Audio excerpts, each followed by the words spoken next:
महादेव शम्भो गिरीश त्रिशूलं स्वैदं समस्तं विभाति तयस्मात् शिवदान्यथा दैवतं नाभिजाने शिवोऽहं शिवोऽहं शिवोऽहं शिवोऽहम्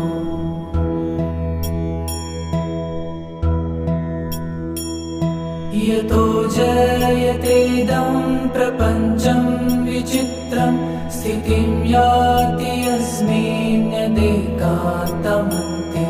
सकर्मादिहीनं स्वयं ज्योतिरात्मा शिवोऽहं शिवोऽहं शिवोऽहं शिवोऽहम्